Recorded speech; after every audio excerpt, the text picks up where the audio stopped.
अरे मिला नहीं।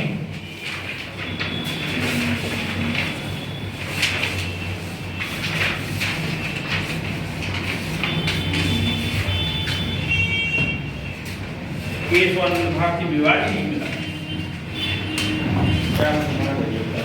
मामला था एक केरल सरकार का। कहाँ का था? केरल सरकार, केरल राज्य के अंदर। हमारे भारत में जब अंग्रेजों का शासन हुआ करता था उस समय आपको पता हो तो जमींदारी व्यवस्था चलाई हुई थी। जमींदारी व्यवस्था के तहत क्या था, पूरी जमीनों को एक जगह दिया जाता था, एक जमींदार को दे देते थे, भाई तू टैक्स देगा, इनसे तू खेती करवा। जमींदारों के पास देश हो गया आजाद, हुआ या नहीं हुआ? देश आजाद हो गया। देश आजाद होने के बाद में हमारा बनाया संविधान, और संविधान बनाया गया तो इसमें एक अधिकार दिया गया जिसको कहते हैं संपत्ति का अधिकार। सुना क्या आपने? संपत्ति का अधिकार। ये संपत्ति का अधिकार वाला जो मामला है ना, ये है आर्टिकल अनुच्छेद 25 में, व्यक्तिगत संपत्ति अनुच्छेद 25 में। आर्टिकल 25 में लिखा हुआ है कि आप व्यक्तिगत संपत्ति रख सकते हैं। इस आर्टिकल के अनुसार आपकी जमीन पर कोई कब्जा नहीं कर सकता। और आर्टिकल 26 में और लिखा हुआ है, धर्म के लिए मतलब मंदिर, मठ, मस्जिद, इनके अंदर अगर कोई जमीनें हैं और किसी धार्मिक कार्य में काम में ली जा रही है तो उससे पूरी जनता का भला हो रहा है, पूरे समुदाय का भला हो रहा है, पूरे धार्मिक समाज का भला हो रहा है, तो उसमें कोई उलटफेर नहीं कर सकता। ये तो अनुच्छेद 26 और अनुच्छेद 25 में लिखा हुआ है। एक आर्टिकल है आपका अनुच्छेद 13। कौन सा है? आर्टिकल 13। तो ये अनुच्छेद 13 की बात करें तो अनुच्छेद 13 में लिखा हुआ है कि आप जो भारतीय संसद है, संसद किसी भी स्थिति में भारतीय संविधान में काटछाट नहीं कर सकती, बदलाव नहीं कर सकती। ये तो लिखा हुआ है आर्टिकल 13 में। और एक आर्टिकल है आर्टिकल 368, आर्टिकल 368। इसमें लिखा हुआ है कि सरकार चाहे तो 2/3 बहुमत से कुछ भी बदलाव कर सकती है। मैंने आज आपको ये पढ़ाया था गोलकनाथ विवाद बनाम पंजाब सरकार, बता रहा था मैं। तो उसके अंदर गोलकनाथ विवाद में होता क्या है, वो प्रॉपर्टी का मामला होता है, पंजाब सरकार के साथ में उसका केस चल रहा होता है। उसमें जो जजों की संख्या रहती है, सुप्रीम कोर्ट में 11 जज बिठाए जाते हैं। कितने जज बिठाए जाते हैं? 11 जज बैठते हैं, फैसला आता है गोलकनाथ के फेवर में। और उस समय पर भी प्रधानमंत्री इंदिरा गांधी ही थी और सरकार को हारना पड़ता है। तो इंदिरा गांधी इनमें सब में संशोधन करने की कोई न कोई तरीके ढूंढ रही थी। तो एक अमेंडमेंट किया जाता है, संविधान संशोधन किया जाता है, जिसको कहते हैं अनुसूची 9 में जोड़ा जाता है। अनुसूची 9 में, अनुसूची 9 में जोड़ने के बाद में क्या कहा गया है कि जमीनों में जब भूमि सुधार अधिनियम लाए गए उसके तहत इसमें बदलाव किया जा सकता है संपत्ति के अधिकार। कौन से अधिकार में? संपत्ति के अधिकार। अब इस अनुसूची 9 के हिसाब से शेड्यूल 9 बोलते हैं इंग्लिश में, शेड्यूल 9। तो शेड्यूल 9 के हिसाब से सरकारों ने क्या किया, जितने बड़े जागीरदार थे उनकी जमीनों को अधिग्रहण करना शुरू किया और जनता को पुनर्वितरित करना शुरू कर दिया। जब जनता को दोबारा से डिस्ट्रीब्यूट किया जा रहा था जमीनों को, ऐसा ही किया केरल सरकार ने भी। तो केरल सरकार ने एक अधिनियम निकाला और वहां पर जितनी भी बड़ी जमीनें थी उनको सरकार अपने अंडर में ले रही थी, जिनको आवश्यकता है उनको देना, ये सरकार के पास में रहे। इसी के दौरान ये जो पंडित जी हैं, इनका नाम है महंत केशवानंद भारती। ये उस मठ में पुजारी हुआ करते थे। मठ था हजारों बीघों में जाके, और वहां पर खेती भी होती थी। मठ में बहुत सारे लोग भी रहते थे, उनके धार्मिक कार्यक्रम भी होते थे, मेले भी आयोजित होते थे जब त्योहार वगैरह आते थे। तो केशवानंद जी के पास में उस मठ के अंदर हजारों बीघा जमीन हुआ करती थी। ऐसी स्थिति में केरल सरकार ने कहा कि अब मठ की जमीन हमारी होगी। केशवानंद जी ने यह मामला उठाया और वो ले गए सुप्रीम कोर्ट में। सुप्रीम कोर्ट में ये मामला इतिहास का सबसे बड़ा मामला माना जाता है, क्योंकि इस पे फैसला लेने में बहुत पसीने आए। क्यों?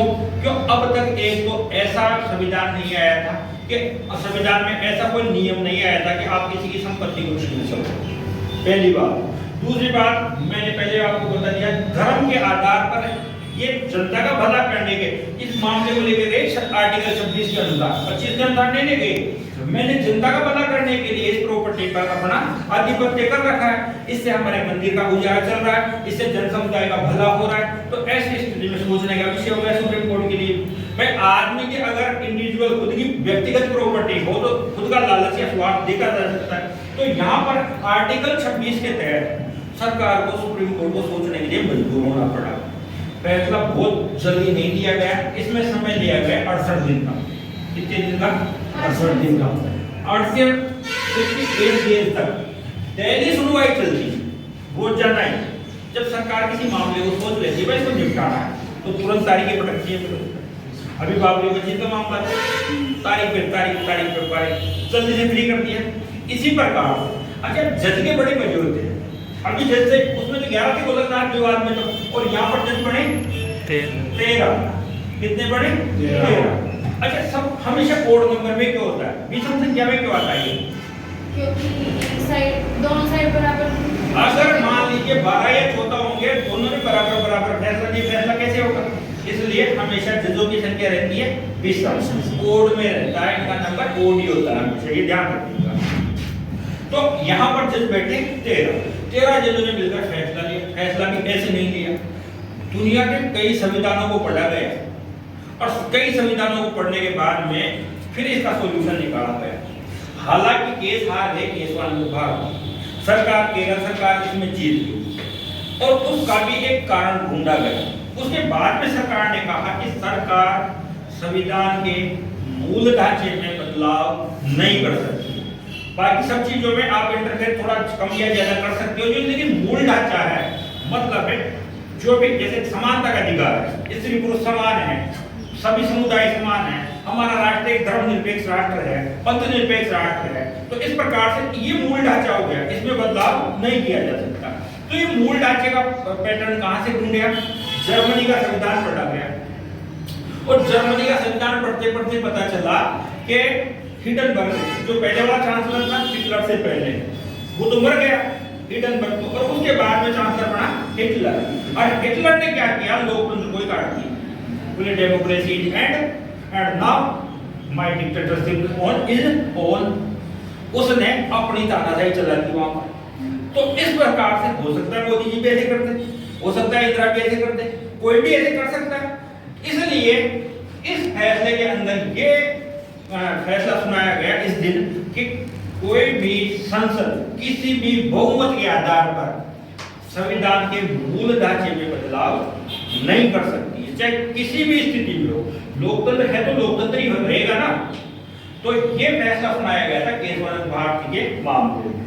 और केशवानंद भारती, अगर कोई भी पॉलिटिकल का छात्र है केशवानंद भारती के विवाद को या मुकदमे को नहीं जानता है तो फिर उसका पढ़ना ना पढ़ना बराबर है।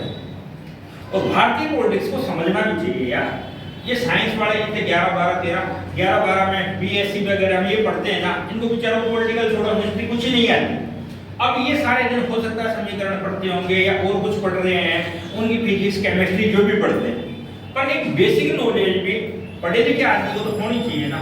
इसलिए केशवानंद भारती वाला जो विवाद है इसको भारतीय इतिहास का सबसे कम होता है। कहां से होता है? 7-6 से 7 एक तरफ फैसला देते हैं, 6 एक तरफ फैसला देते हैं, तब जाकर ये विवाद सोल्व होता है। और जज ने, जो सुप्रीम कोर्ट का जज होता है सबसे ऊपर, वो सबकी बातें सुनता है। देखो पक्ष और विपक्ष हर जगह होते हैं, तो कोर्ट में भी क्या होता है, जैसे कोई मुलजिम जाता है तो एक तो उसको बचाने के लिए जाता है और एक उसको सजा दिलाने के लिए जाता है। कोर्ट में हमेशा यही चलता है, एक तो इनके फेवर वाला गया होगा और एक सरकार के फेवर वाला गया होगा। सरकार के फेवर वाले ने कहा होगा कि ये हम अनुसूचित 2 के तहत जो जमीनों का अधिकार है इसको निश्चित करना चाहते हैं, भूमि सुधार करना चाहते हैं, इनके पास जमीन नहीं है उनके लिए यूज में लेना चाहते हैं। इन्होंने कहा कि ये जो संविधान में संशोधन करके आप मेरी जमीन को छीन रहे हैं, मेरा खुद का भला तो हुई ना। आर्टिकल 26 के तहत मैंने जन समुदाय का भलाई तो किया है, इसलिए सरकार को इतना गहरा डिसीजन लेना पड़ा, इसलिए इतनी माथापच्ची करनी पड़ी, तब जाकर इस पे फैसला दिया गया। इसीलिए पॉलिटिक्स में ये सबसे बड़ा मुकदमा माना जाता है अगर संपत्ति के अधिकार को लेकर कोई विवाद खड़ा होता है, और उसी के संदर्भ में बार बार में केशवानंद भारती विवाद को बताया जाता है। आई बात समझ? केशवानंद भारती तो नहीं भूलेंगे कभी, पक्का भूल जाएंगे, भूलना मत, मैं तो कल आके फिर पूछूंगा, ठीक है? चलो।